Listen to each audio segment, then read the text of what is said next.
Hello, dear students. Welcome once again in our YouTube PDF you for online class.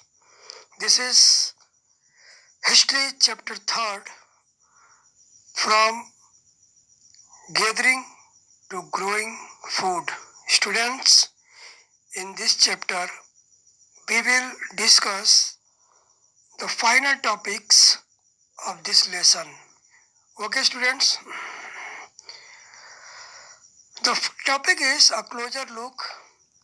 B. Dowsley heading. Find Dowsley heading on map number 2, page number 14. Students, if you will see page number 14, this is a site on the hills near the Brahmaputra Valley, close to routes leading into China and Myanmar. Students, Dowsley heading is just a place which is near the Brahmaputra Valley.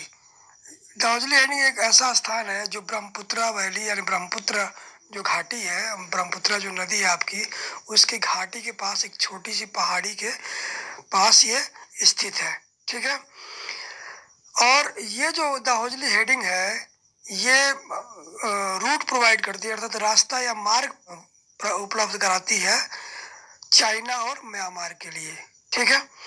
Here stone tools including mortars and pistols have been found. यहाँ पर कुछ विभिन्न प्रकार के पत्थरों के औजार पाए जाते हैं, जिसमें से मोर्टार और पिस्टल प्रमुख है। मोर्टार और पिस्टल स्टूडेंट्स जो है आप जानते होंगे, ओखली आपने सुना होगा, ओखली को आपने जानते ही होंगे। तो स्टूडेंट ये ओखली आपने देखा होगा, ओखली का इस्तेमाल जो है पुराने ज़माने में अनाज को कूटने के लिए किया जाता था। एक प्रकार का ये मोर्टार जो होता है एक बर्तन जैसा, एक पॉट जैसा होता है लकड़ी का, और उसमें पेस्टल्स यानी मूसल एक रॉड जैसा होता है लकड़ी का, उससे उसमें अनाज को कूटा जाता है। This indicates that people were probably growing grains and preparing food from it. और ये इसको देख करके ऐसा संभवतः प्रतीत होता है कि इनका इस्तेमाल अनाजों को भोजन के रूप में तैयार करने के लिए किया जाता था। जैसे मान लीजिए धान है, तो धान का जो खोल होता है जिसको भूसी बोलते हैं आम भाषा में, तो धान से भूसी को हटाने के लिए ओखली में उसकी कुटाई होती थी।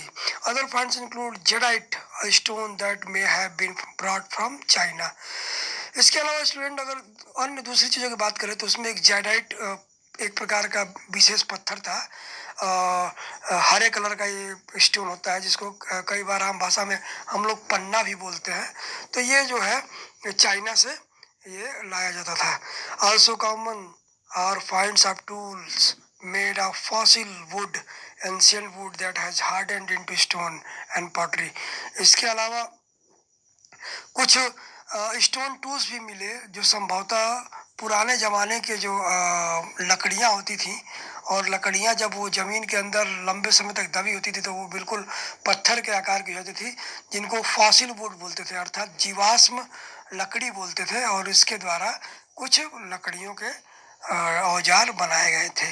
तो इसके अलावा स्टूडेंट्स बर्तन, पॉटरी अर्थात मिट्टी के या दूसरी चीज़ों के बर्तन उस जगह मिले हैं, जो ये बताते हैं कि संभवतः वहाँ के लोग एक दूसरे देशों से यात्राएं करके ये चीज़ें लाते थे।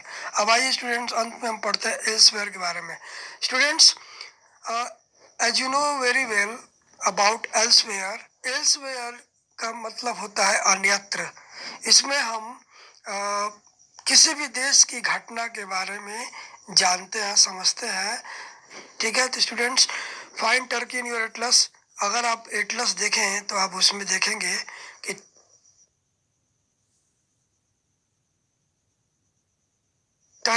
टर्की भी इसको बोलते हैं और इसको हिंदी में तुर्की भी कहते हैं। तो एक कंट्री है जो एशिया में पड़ता है, लेकिन इसका कुछ हिस्सा यूरोप में पड़ता है। One of the most famous Neolithic site cattle hook was found in Turkey.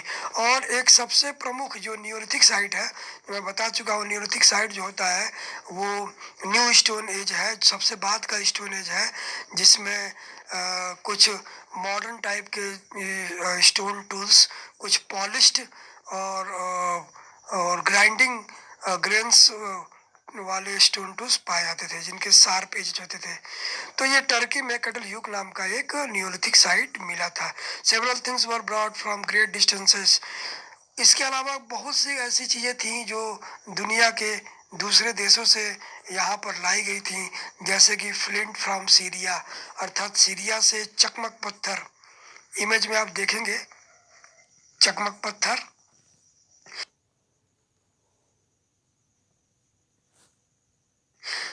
It is a kind of stone uh, which produced a very heavy spark and very easily burn into fire। यानी जो चकमक पत्थर है, इसको अगर किसी चीज़ से टकराते हैं या आपस में दो पत्थरों को टकराते हैं तो बहुत ज़्यादा चिंगारी फेंकता है और उससे तुरंत आग जल जाती है। इसका इस्तेमाल पुराने ज़माने में जो अर्ली मैन वगैरह थे वो करते थे। काउडीज फ्रॉम द रेड सी। जो कौड़ी है आपका, इसको आम भाषा में हम लोग कौड़ी बोलते हैं, और ये समुंदर से प्राप्त होता है। ये समुद्री जीव होते हैं, और जब वो जीव डेड कर जाते हैं तो उनकी जो खोल होती है उसी को हम लोग कौड़ी बोलते हैं, और ये लाल सागर से मिलती है। Shells from the Mediterranean sea. Students, shell आप जानते ही हो, घोंघा या सीपियाँ वगैरह होती हैं, या ये सब जो होते हैं ये मेडिटेरेनियन सी अर्थात भूमध्य सागर से मिलते हैं। स्टूडेंट, भूमध्य सागर का मतलब एक ऐसा सागर जो बिल्कुल middle part of the earth है।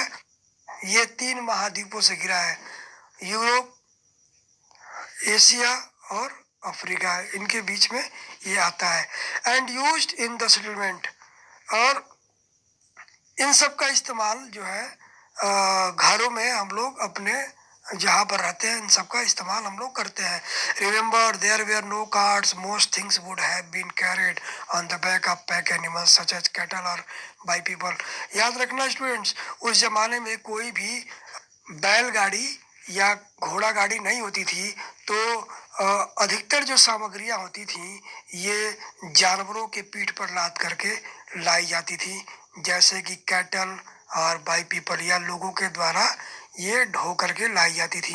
यहाँ पर स्टूडेंट दिया हुआ पैक एनिमल्स। तो pack animals are those animals which use to carry loads, यानी ये सामान ढोने वाले, बोझ ढोने वाले जानवर बोलते हैं। तो स्टूडेंट, इस तरह से हमारा लेसन फिनिश हुआ।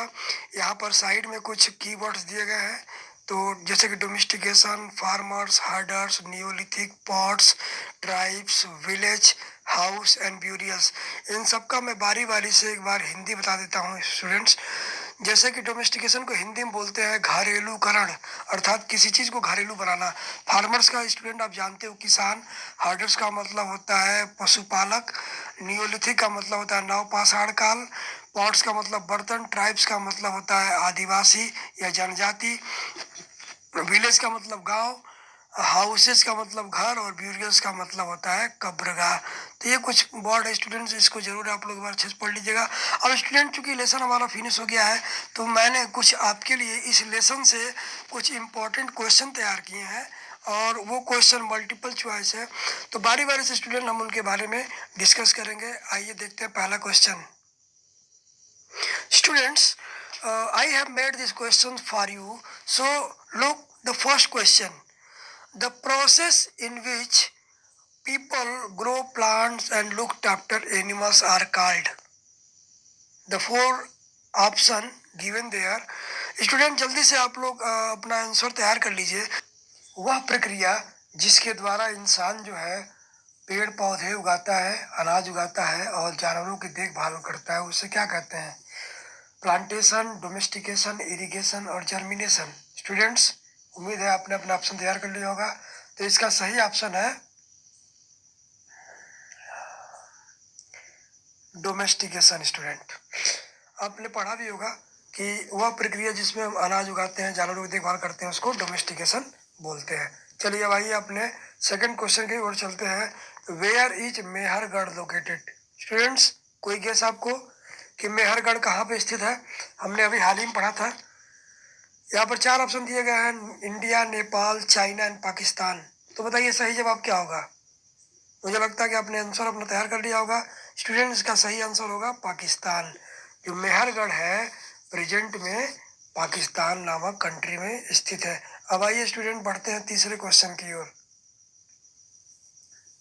हमारा थर्ड क्वेश्चन है, which was the first animal to be tamed? सबसे पहला वो कौन सा जानवर था जिसे इंसानों ने पालतू बनाया? जल्दी से स्टूडेंट, आपके पास 10 सेकंड का समय है। उम्मीद करते हैं कि आपने अपना आंसर तैयार कर लिया होगा। तो स्टूडेंट, सबसे पहला एनिमल जिसे इंसानों ने पालतू बनाया।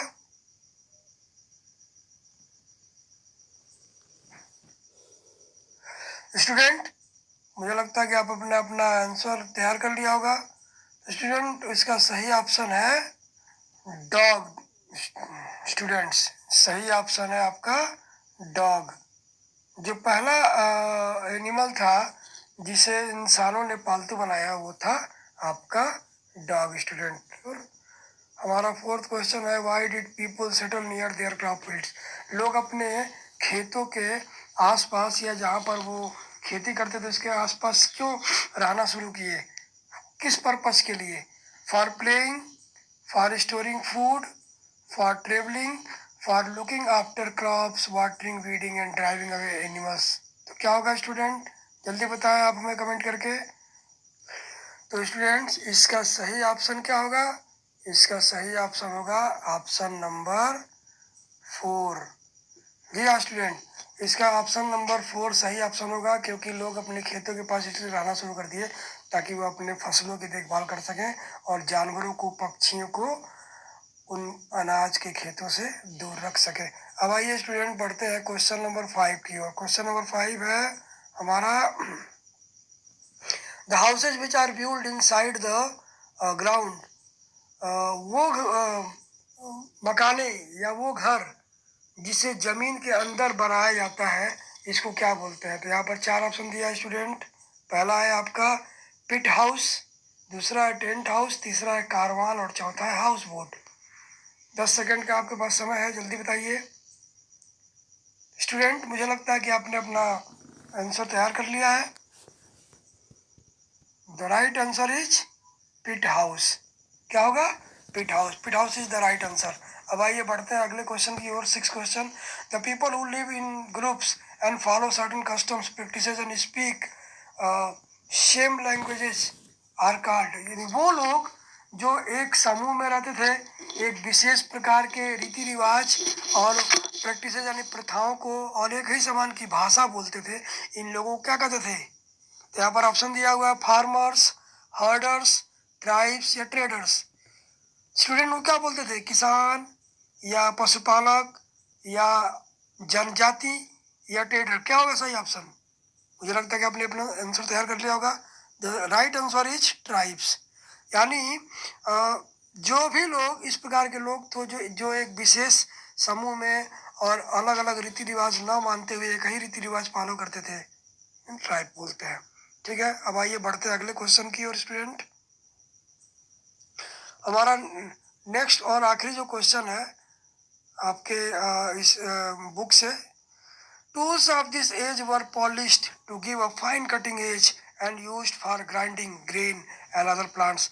यानी इस एज के जो टूल थे वो पॉलिश किए हुए, अर्थात उस पे उसको चमकाया गया था, और उनकी जो कटिंग है, उनके जो एज होते थे, किनारे होते थे, वो बहुत ही शार्प होते थे, फाइन होते थे।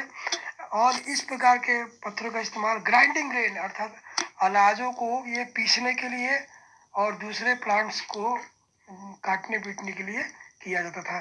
तो ये कौन से टूल होंगे स्टूडेंट? पैलियोलिथिक, मेसोलिथिक, नियोलिथिक या नन ऑफ दीज? इनमें से क्या होगा ऑप्शन? मुझे लगता है कि आपने अपना आंसर तैयार कर लिया होगा। Student, the right answer is neolithic as.